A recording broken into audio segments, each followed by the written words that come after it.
Quelles sont mes capacités extrasensorielles? On pourrait aussi parler de dons. Cette vidéo fait suite à l'autre vidéo qui s'appelle Comment développer ses capacités extrasensorielles que vous trouverez sur la première chaîne Neurosatis. Le lien est en description. Maintenant, êtes-vous prêts pour un voyage fantastique? Restez jusqu'à la fin puisque je vais également vous partager des capacités rares et exceptionnelles et aussi vous parler de guérison pour expliquer pourquoi certains problèmes restent insolubles par la science.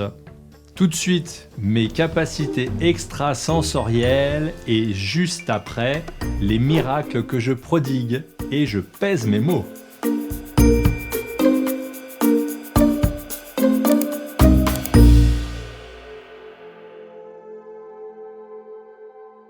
La télépathie, elle fonctionne déjà pour beaucoup d'entre vous et je m'en sers également au quotidien. La communication avec les esprits, elle se fait quand je suis en condition pour cela. C'est-à-dire notamment quand vous réservez une séance de voyance ou pendant les soins énergétiques. Le reste du temps, je suis cloisonné et donc ça me permet de ne pas être perturbé par les énergies environnantes. Pour ce qui est de la télépathie avec les animaux ou avec les végétaux, ça dépend encore de certains animaux, c'est pas quelque chose qui est vraiment développé chez moi. Et pour ce qui est des végétaux, je vais par exemple ressentir quand parfois une plante a soif. Je parle pour celle que j'ai dans mon intérieur. Après, est-ce que c'est la plante qui s'adresse à moi directement ou est-ce que c'est par l'intermédiaire de mes guides? Ça, je n'aurai pas la réponse.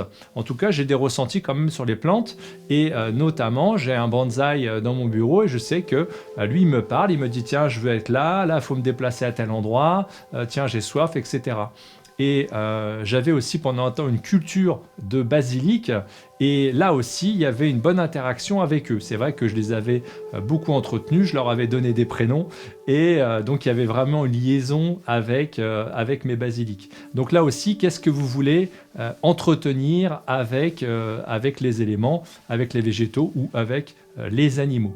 En ce qui me concerne, pour l'instant, je n'ai pas d'animal domestique. J'en ai eu il y a plusieurs années et je pense que le moment où ça va revenir, j'aurai plaisir à communiquer avec mon animal. À propos des sorties de corps, j'ai fait à plusieurs reprises, et je vous l'ai partagé dans différentes vidéos, notamment les vidéos sur la guérison, des projections astrales, des voyages astraux. J'en fais de temps en temps. Ce qu'il faut savoir, c'est que tout le monde en fait pendant chaque nuit. Après, la mémoire ne revient pas forcément parce qu'elle est liée aussi à notre niveau vibratoire. Est-ce qu'on a besoin de se souvenir de notre voyage? Est-ce que c'est nécessaire? Et est-ce qu'on a la capacité de le comprendre? Donc ça va être lié directement à ce phénomène. Et même pendant le sommeil, vous pouvez faire un rêve qui vous donne vraiment l'impression d'avoir fait un voyage astral. Si vous vous en souvenez quand vous vous réveillez, que ce soit au milieu de la nuit ou le matin, ça prouve quand même que vous avez fait ce voyage et donc que vous vous en souvenez. Donc ça m'arrive de temps en temps. La sortie de corps, je ne l'ai pas encore expérimenté. En tout cas, je n'ai pas vraiment l'impression de l'avoir fait. Par contre, la projection de conscience, ça m'est arrivé à plusieurs reprises. Et comme je l'expliquais, ce sont des choses qui sont arrivées naturellement. Je ne les ai pas provoquées, je ne peux pas, pour l'instant, en tout cas, en ce qui me concerne, aller directement et choisir de faire une projection de conscience. Par contre, je sais que, notamment quand j'avais fait un jeûne long de 28 jours, j'avais fait dans les derniers jours des projections comme ça de conscience. Et c'était assez particulier comme impression puisque ça donnait vraiment... Donc j'étais dans mon transat et j'avais l'image que je voyais donc avec mon corps physique et par-dessus, on va dire à 50% de visibilité, j'avais une autre image, donc comme s'il y avait deux images superposées qui fonctionnent en même temps, avec une autre scène, avec une autre manière de fonctionner. Mais par contre, le corps physique n'avait pas besoin de bouger dans la situation actuelle et je pouvais, avec la conscience, quand même me déplacer et faire des actions avec un corps qui lui était invisible dans la projection que j'avais. Donc c'est une sensation assez particulière et il y a une fois où ça m'a fait un petit peu peur, c'est que c'est arrivé aussi pendant que j'étais en train de conduire. Donc vous imaginez, vous êtes en train de conduire et d'un coup, on se projette sur quelque chose. Et comme ça continuait, alors j'étais en ville, j'ai pu me garer rapidement pour continuer à faire cette projection de conscience. Donc c'est des choses qui sont venues à moi, ce n'est pas moi qui les ai commandées. En tant que médium, pour la grande famille des capacités de clairvoyance, il y en a un certain nombre que je pratique et auxquels je suis familier. Cependant, ce n'est pas ma spécialisation, on va dire. C'est venu un don, hein, comme je parlais tout à l'heure de la guérison. Donc dans cette partie de clairvoyance, il y a quand même cette sensation d'avoir et de capter des signaux. Ça, c'est une réalité, c'est quelque chose que je pratique au quotidien. À propos de la précognition, je peux avoir personnellement quelques bribes ou souvent des rêves prémonitoires. Donc ça, ce sont des bons indicateurs. Et également, lorsque je fais les séances de voyance, donc que vous pouvez commander sur neurosatis.fr, là aussi, j'ai de bonnes informations sur le futur, sur des fortes potentialités vous concernant. À propos de la psychokinèse, je n'ai pas remarqué d'avoir de capacité particulière à ce niveau. Et pour ce qui est de la psychométrie, je dirais qu'en touchant un objet, je peux ressentir la qualité des énergies qui sont liées, s'il y avait plutôt de la souffrance, des mauvais souvenirs, ou si c'est des choses plutôt réjouissantes, mais sans forcément avoir d'image ou de choses particulières. Et je pense que ça, c'est aussi une extension de mon don de guérison, de savoir que quand il y a des mauvaises énergies sur un objet, en le touchant ou en m'approchant de lui, je peux aussi le nettoyer. Je n'ai pas non plus la perception des auras, en tout cas pas directement, je ne vois pas toutes ces couleurs. Après, on peut voir parfois certaines couleurs. Par contre, je peux ressentir la personne et de savoir l'état émotionnel sans forcément lire les couleurs. Je vous partage maintenant d'autres faits qu'on ne pourrait pas spécialement considérer comme des capacités extrasensorielles, et plutôt des dons. Et pour remettre aussi les choses au clair, ce qu'on en appelle des dons sont bien des capacités que l'on a, et ce qui est donné par, je dirais, l'univers, par Dieu, par toutes ces entités bienfaitrices, eh bien, ça se mérite, et il y a aussi une responsabilité qui vient avec, puisque une grande responsabilité vient avec tous ces pouvoirs, et nous en avons parlé également dans la vidéo sur les capacités extrasensorielles que vous trouvez sur la première chaîne Neurosatis.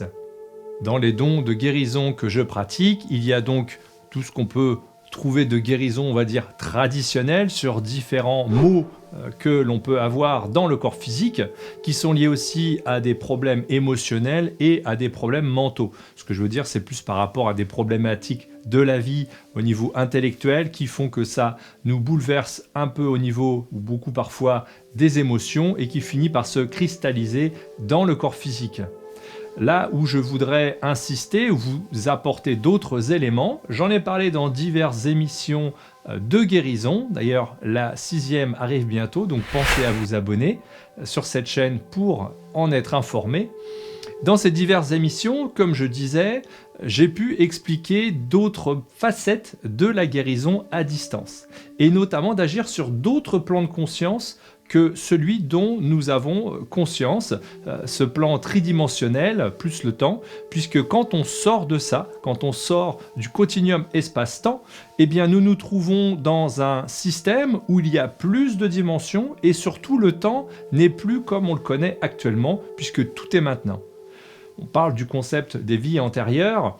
Ces vies antérieures, en fait, sont toutes superposées, j'en ai parlé à plusieurs reprises, ce qui veut dire que tout ce qui se passe dans les vies, et c'est là où on pourrait avoir quelques difficultés à pouvoir l'interpréter, parce que nous avons une vision du temps linéaire, pourtant, ce qui se passe dans différentes vies est instantané, tout est maintenant, tout se passe maintenant. Nous sommes nés maintenant, nous regardons cette vidéo maintenant, et nous nous désincarnons maintenant. Tout est maintenant, et ces différents plans de conscience peuvent influencer les personnes maintenant dans cette vie-là. Ça peut être des scènes de traumatisme, des grosses douleurs ou des morts brutales dans d'autres vies qui vont influencer la vie actuelle. Bien souvent, ça se manifeste à un moment précis quand, par exemple, quelqu'un va décéder d'une manière brutale. On va prendre un exemple à 30 ans ou 40 ans, peu importe. Eh bien, quand la personne arrive à ce même âge-là, à 30 ou 40, eh bien, il y a parfois cette mémoire qui, disons comme une peur latente, au niveau cellulaire, qui va indiquer à la personne que, comme il y avait eu une mort de telle manière, alors ça peut être un accident de voiture, ça peut être un accident de tout et n'importe quoi, hein, c'est vrai qu'il y a une multitude d'accidents qui peuvent arriver, eh bien, la personne peut avoir une appréhension, sans vraiment en avoir conscience, une peur latente, qui fait qu'on se sent un petit peu bloqué à tel âge, quelque chose qui se déclare, et l'âme, finalement, pourrait se dire, mais c'est pas vraiment l'âme, parce que l'âme, elle est immortelle et n'a peur de rien, puisque c'est une énergie d'amour pure. Toutefois, quand c'est cristallisé, quand c'est densifié dans notre 3D, il y a une partie de nous qui va sentir ce risque, et qui va croire que ça peut se reproduire. Ce qui veut dire que c'est pas parce que vous êtes mort d'une certaine manière dans telle époque, à tel âge, que ça va se reproduire. Avec les soins énergétiques que je pratique, c'est mettre aussi le doigt sur cette peur, sur cette crainte, sur cette mémoire, et la soigner pour que enfin vous soyez libéré de ce poids qui est souvent inconscient. Un autre exemple dans les différents plans de conscience, c'est ce qu'on appelle les mémoires intragénérationnelles ou transgénérationnelles. Ce qu'il faut savoir aussi, c'est que souvent nous nous réincarnons dans la même famille, donc nous pourrions nous-mêmes, âme, être notre grand-père, notre grand-mère, ou même d'autres ancêtres encore auparavant. Donc là, on va avoir double mémoire, la mémoire de l'âme, parce que c'est la même âme qui incarne deux personnes différentes, et la mémoire qui se fait également par les cellules, par l'hérédité, comme on connaît aujourd'hui, au niveau de l'ADN. Ce qu'il faut savoir, c'est qu'aujourd'hui, la science, sur l'ADN, n'a pu décortiquer qu'à peu près 2% sur les 2 premiers brins d'ADN. Il y a d'autres couches d'ADN, et surtout, il y a 98% qui sont encore inexplorées. Donc c'est vous dire la quantité d'informations que l'on va pouvoir traiter à ce niveau-là. Eh bien ça, ce sont des choses dont je m'occupe avec les soins énergétiques. Dans ces mémoires, qu'elles peuvent être, donc je vous disais, intragénérationnelles ou transgénérationnelles, le problème, je dirais, entre guillemets, est le même, c'est-à-dire qu'il y a une mémoire qui ne vous appartient pas dans cette vie-là réellement, et pourtant qui va influencer votre comportement, qui va influencer votre corps. L'ADN est fixe et les gènes peuvent être plus ou moins manifestés de telle ou telle manière, avec notre conscience, avec notre manière de fonctionner, c'est ce qu'on appelle l'épigénétique, de voir que nous avons la capacité de manifester tel ou tel gène, eh bien, avec les soins énergétiques que je pratique, il va y avoir possibilité aussi de jouer donc sur ces gènes-là, et surtout d'aller au-delà de ce que connaît la science dans notre ADN, dans nos différents corps, au-delà du corps physique, eh bien, de pouvoir soigner aussi des mémoires pour ne pas avoir soit des peurs générationnelles qui viennent nous gêner, soit des maladies, soit tout un tas de problèmes qui viennent comme ça d'un autre plan de conscience. Et puisqu'on parle d'autres plans de conscience, ce qu'il faut savoir aussi, c'est que nous pouvons avoir tout un tas d'exemples que je vais pouvoir vous donner sur des problèmes qui n'ont pas été résolus par la médecine moderne et dont souvent personne n'a d'explication. Dernièrement, c'était une dame qui avait beaucoup de maux de ventre, énormément, qui était de plus en plus intense, qui a toujours eu finalement des problèmes de ventre. Eh bien, qu'est-ce qui s'est passé? C'est qu'au final, il y avait, en fait, c'est quelqu'un qui avait pu avoir des problèmes, soit de fausses couches, soit un avortement étant plus jeune. Et en fait, ce qu'il faut comprendre, c'est que le fœtus donc, peut être dégagé par les voies naturelles quand se propose ce genre de choses. Par contre, parfois et souvent, en tout cas c'est comme ça que je le vois parce que je suis là pour guérir et donc c'est parce qu'il y a un problème qu'on vient vers moi aussi pour le solutionner, eh bien l'âme du bébé, elle vient déjà au bout de quelques jours après, au début de la conception. Et ce qu'il faut savoir, c'est que même s'il y a une fausse couche rapidement, l'âme peut aussi ne pas vouloir partir. Ne pas comprendre, parce que ça peut être aussi des jeunes âmes, de ne pas se rendre compte que finalement le fœtus s'en va, ou la petite graine, hein, puisqu'au début c'est tout petit, s'en va, et que finalement l'âme n'a plus rien à faire là. Et puis ça peut être aussi la peur de retourner dans la lumière, ou de vouloir tout simplement continuer son incarnation. Sauf que la naissance n'a jamais lieu, puisque au niveau physique, l'embryon n'existe plus, pourtant l'âme reste là. Et on peut rencontrer chez des femmes, et quel que soit l'âge, parce que ça peut être un accident comme ça qui a pu vous arriver 30 ou 50 ans auparavant, et pourtant, il y a une partie du corps qui croit qu'il est toujours enceinte, une partie du corps qui pense aussi qu'il y a encore quelqu'un. Donc ça peut aussi soit vous avoir gêné pour avoir d'autres grossesses, ou même si vous en avez eu d'autres, il faut savoir qu'il y a toujours une âme en vous. Et donc avec les soins, ça permet également aussi d'accompagner, parce que je fais aussi passeur d'âme, d'accompagner cette âme vers la lumière, et donc pouvoir la libérer du corps. Et tout ce qui en découle, c'est plus de maux de ventre, plus de problèmes, de nausées, parce que c'est finalement tous les effets secondaires d'une grossesse que les femmes pourraient ressentir dans ce cas-là. Donc si vous avez ce genre de problème et que personne n'a trouvé de solution, eh bien il ne vous reste plus qu'à commander un soin sur neurosatis.fr pour résoudre ce problème définitivement. Une autre chose qui vient assez souvent dans les soins énergétiques, c'est quelqu'un qui va avoir soit des problèmes, ça peut être de respiration, des angoisses, problèmes d'endormissement, des sommeils très légers, comme s'il y avait toujours un petit peu la guerre en soi, toujours de l'énergie, de la colère, des choses assez négatives, on va dire. Et bien là, ça vient souvent de mémoires de guerre. Vous savez que l'humanité a souvent été en guerre, il y a souvent eu des batailles, des choses très violentes, très tragiques. Et dans ces mémoires dont j'expliquais tout à l'heure, il peut y avoir aussi des mémoires encore de scènes de combat, des choses qui ont été traumatisantes et qui restent nous hanter comme ça, le soir, en journée, un peu n'importe quand. Et donne l'impression de ne pas être en paix. Ça, c'est le premier point. Et le deuxième point par rapport à ça, ça peut être aussi le fait d'avoir fait des atrocités, puisque tout ça, c'est un cycle. Il y a des moments où on était bourreau et d'autres fois, on a pu être victime. Mais les fois où on a été bourreau, on peut très bien avoir l'énergie des victimes qui veulent faire des représailles, donc au niveau énergétique. Et même si ça arrive sur un autre plan de conscience, ça peut aussi toujours influencer le plan actuel. Eh bien, sans réellement savoir d'où ça vient, on a toujours cette sensation d'attaque, cette sensation de ne pas être tranquille. Eh bien, encore une fois, avec les soins énergétiques, ça se solutionne. En fonction des problèmes, il peut y avoir besoin de faire plusieurs soins parce que s'il y a vraiment beaucoup de mémoire, dans ce cas-là, un seul peut être insuffisant. En tout cas, ce qui est sûr, c'est que déjà avec un soin, vous verrez la différence. Il y a un dernier point que je voudrais vous partager dans cette vidéo, c'est aussi à propos des énergies environnantes. Nous pourrions avoir par rapport à des états de forme, des états après suivant des relations avec des personnes, avec des événements de la vie et souvent des tragédies malheureusement, de perdre un être cher, d'avoir des choses difficiles à vivre, être tombé dans certaines émotions dites négatives, des vibrations basses, et de ce fait nous attirons naturellement, je dirais, des entités qui vibrent bas aussi pour se nourrir de votre détresse. Avec le temps, on peut retrouver la pente, reprendre du tonus et finalement ces énergies peuvent plus ou moins se dégager.